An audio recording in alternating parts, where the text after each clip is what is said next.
I am going to start doing some recordings about Mary Jo Robinson. She is a person who made a huge difference in my life, and I can't really say enough about her. I wish that I could visit with her right now and ask her opinion about a few things, although I kind of think I know the answer already. Uh, um, kind of got it ingrained in my brain what she would tell me. She'd always say to have more faith, trust God. Um, God has a plan for your life, and put God first and be about love and service. If you want to keep it, you got to give it away. And, the list is long of the emblems of service that she would recommend. And she did have a servant's heart. She is quite the amazing human being. I'm going to share my screen. I'm not a very professional at this, but hopefully I can do it right. So Mary Jo Robinson, she was a Christ follower in recovery, as was her husband, George. I had met George, and he was ambulating fairly well, not perfectly when I first met him. And then, of course, his health declined, as most people know. But here's a photograph of he and Mary Jo. And where I first met Mary Jo was at Pin Night at the Stillwater Alano, AKA Roach Hall. I was sober 90 days, and she was our speaker that night. And, they said that we're going to have a mad speaker, which I thought was kind of crazy. Why would they have some woman from MAD there to rag on us about what rotten people we are for driving under the influence? We're here to celebrate recovery. So I was experiencing internally contempt prior to investigation, otherwise known as prejudice. And I had never heard her utter a single word, but thought I had her all figured out. And as soon as she introduced herself and said, "Hi, I'm Mary Jo, and I'm a grateful recovering alcoholic, sober at the time, 21 or 22 years at that point," I kind of kicked myself for knowing that I had judged her. And I became very grateful by the time she was done speaking, because she said some very powerful things. I was shocked to find out that she told the person who killed her son while drunk driving that she loved him and forgave him. She did it in a court of law. And the judge at the time said, in all of his years on the bench, it was Judge Campbell, by the way, he told me this himself. He said in all his years on the bench, he had never seen such an act of love in his courtroom, which I think says a lot about our courts in America, is that we're usually about anything other than love. It's usually anger, fear, judgment, etc. And, all those things are understandable, but kingdom living demands a different perspective, and that's forgiveness. And I asked Mary Jo how she could possibly forgive this guy, and she said there is two things. One, she said she was a Christian, and the other is that she's in the 12-step program, and both teach forgiveness. She said she either had to admit she was only talking the talk by not walking the walk, or else she was going to walk the walk. And she walked the walk. Those were her words. She also explained to me that when someone wants to get well, no one has a right to be an obstacle to their getting well. We can't be a roadblock to someone getting well. We gotta let them. And when they ask for help, we gotta help them. Worst case scenario, they're like the Good Samaritan. And there would be no story of the Good Samaritan if it weren't for the people that passed him by first. The one that was considered righteous by Christ was the one who loved the person on the side of the road who was injured. And, the truth is that when someone is really frail, vulnerable, we can kill them with a word. We can easily just say, hey, somebody is dead because of you and you're alive and it's wrong. If Mary Jo would have told that guy those words and said, it's not right, why don't you go kill yourself? He might have done it. And then we'd have 2 people dead senselessly. And I can just say in my life, thank God, life ain't fair, because if life was fair, I'd be in a world of hurting right now. So, Mary Jo was a lover, not a hater. And she taught me some really cool messages. And, she said that we forgive regardless of the temperature of our hearts, which is something that Corrie ten Boom said. And those weren't the exact words, but sometimes people that need love the most deserve it the least. And this is the kind of thing that Mary Jo talked about a lot, is stepping up and loving the people that are unlovable. And she became a person who loved me despite the fact that I drove under the influence and killed someone. And I wouldn't have had the courage to step up if it wasn't for this woman, for me to step up, stand strong and stay sober. That was part of what kept me sober, was Mary Jo putting me on the path of speaking for Mothers Against Drunk Driving, Minnesota. And, here Mary Jo was at the sing-along and getting a medallion, and I wanted to make sure I was there. A sing-along, it was at Christ Recovery Center, and I believe it was on Wednesday nights. And she was always there to give hope to the still suffering alcoholic and the people that were in Christ Recovery Center, otherwise known as CRC. These guys had tried everything else to sober up, and they couldn't find the means to doing it. Multiple treatments and etc. Man, they were dying, and they came there and they found some hope. And like anything else in life, some people make it, some don't, but they had a pretty good track record for helping the unhelpable. It's like God's favorite word is impossible. And Mary Jo's life, I think, exemplified that idea. And here's a photograph with Mary Jo and myself sitting in a restaurant after giving a MAD speech. I don't know where we gave it, but I think it was in probably White Bear Lake at the time. Here's Mary Jo, another photograph of she and her husband.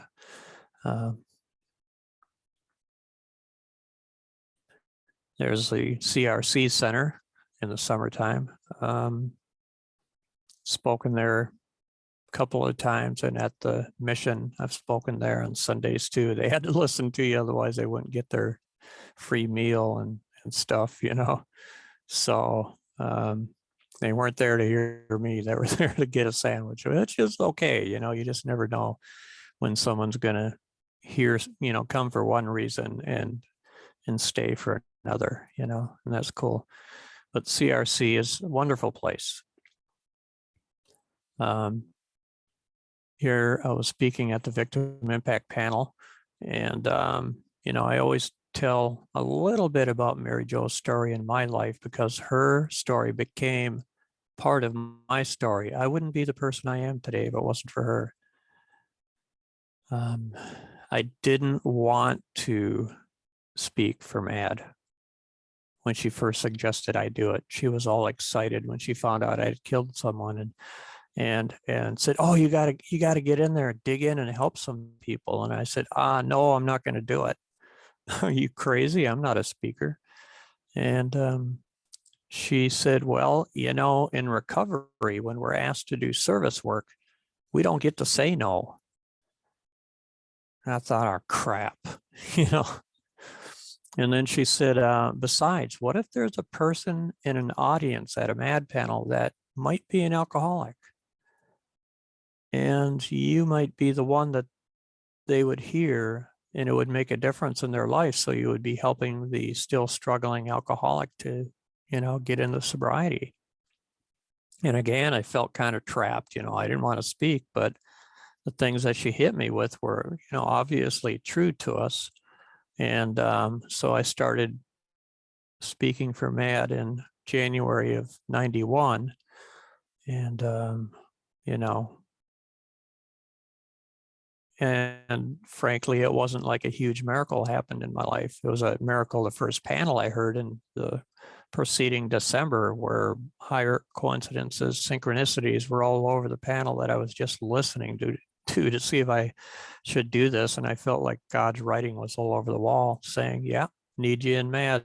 This is what I've got set up for you. And I know a lot of people don't believe in God, and and just, I guess, like they say, good orderly direction or group of drunks or whatever it takes, whatever God is to you. For me, it's a very powerful force where I felt some serious healing in my life. But here's the thing, notwithstanding all that, I wanted to kill myself for the first 8 years of speaking. And, the only reason I didn't quit MAD early on is because Mary Jo said that if I did, I would be really hurting myself, basically. She said the reason that I'm suicidal is because I'm walking with the enemy, and the enemy was me. And I need to learn to love and forgive myself. Otherwise, I'm not worth much to myself or anybody else. And she gave me an assignment to do some mirror therapy. And I diligently looked in the mirror every morning, just as she instructed. And I did exactly what she told me to do. She said, look yourself in the mirror, point at yourself, say your name out loud. Look yourself in the eyes, just like she looked the guy in the eyes that she said that she loved and forgave for killing her son. She said, look yourself in the eyes and say, Timothy, I love you. And that's how you start your day every day. And you do it, and you keep doing it until you mean it. Well, it took 8 years of doing that daily. I probably missed a day here and there. I don't know, but I don't think it was many days that I missed. And then one day I did it and I meant it. And I was shocked. I couldn't see the baby killer. I couldn't see the ex-convict. I couldn't see all the things that I had been that I was so disappointed with in myself, and so many people were disappointed in me about. That person was gone. It's like love and forgiveness killed the old Timothy and gave birth to a new one. That's how dramatic it was. And from that day forward, I never wanted to kill myself after speaking in MAD. And very often before that, I would really struggle to not kill myself after speaking. Wanted to crash my car into a bridge or a tree or something to kill myself, to prove to you people and whoever else was listening how sorry I was for what I did. And indeed, I was sorry. But, put it to the test, man. It's like, I did this mathematically. I thought, if I'm dead, I can't help somebody.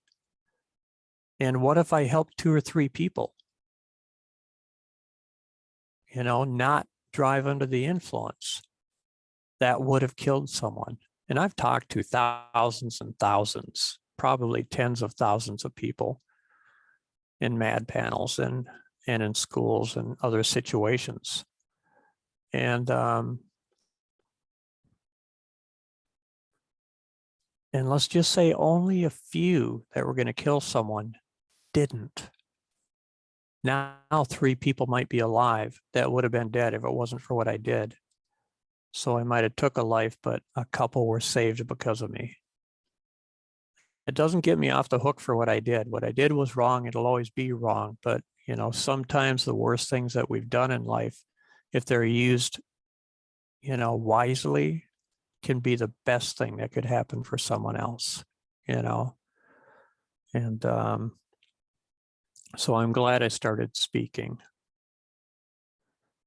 At one point, you can see 2002, Mary Jo wrote a book, Suffering Sober. And I remember a couple of people in long-term sobriety scoffing at the title, Suffering Sober, They said, we don't sober up to suffer, we sober up to not suffer, But yeah, here are people that actually suffer that are sober and they have a hard time, and not everyone's the same in sobriety. Some people are depressed, some people have mental health issues or physical issues that really are demanding what have you.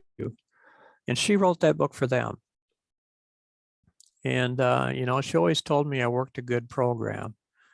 And I don't know that I worked a good program. I think I was willing to work a good program, and God made the power possible to continue the work. And, there's one who has all power, that one is God, and I don't get any. And, it's kind of like if you don't like something I said, blame God. God's the reason I'm alive. And likewise, if you like something I said, don't give me any credit because it didn't come from me. I'm alive because God saved my butt. And this is a path that Mary Jo helped put me on. And I started to believe that maybe God really can do things that I used to think were impossible. And then, of course, as we all know, Mary Jo died in 2008. And I say we all know because I'm sure most of the people watching this are going to be people that knew and loved Mary Jo. She passed June 18th, 2008. So it's been a while. And I had a vision that she was going to go to heaven and be very happy, maybe 6 months before she passed. So I wasn't worried when I found out she passed. Unfortunately, she was already in the ground when I found out. I thought, how ironic is that?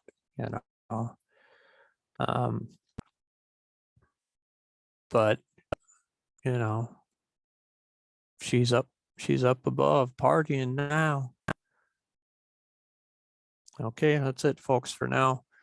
Maybe I'll do another video at some point. I think tomorrow I'm going to be visiting with Debbie Ann Brayton, and she's going to be sharing messages about Mary Jo's impact in her life. And I'm hoping, that she'll have some fun stories to tell. Peace out, everyone. Bye-bye.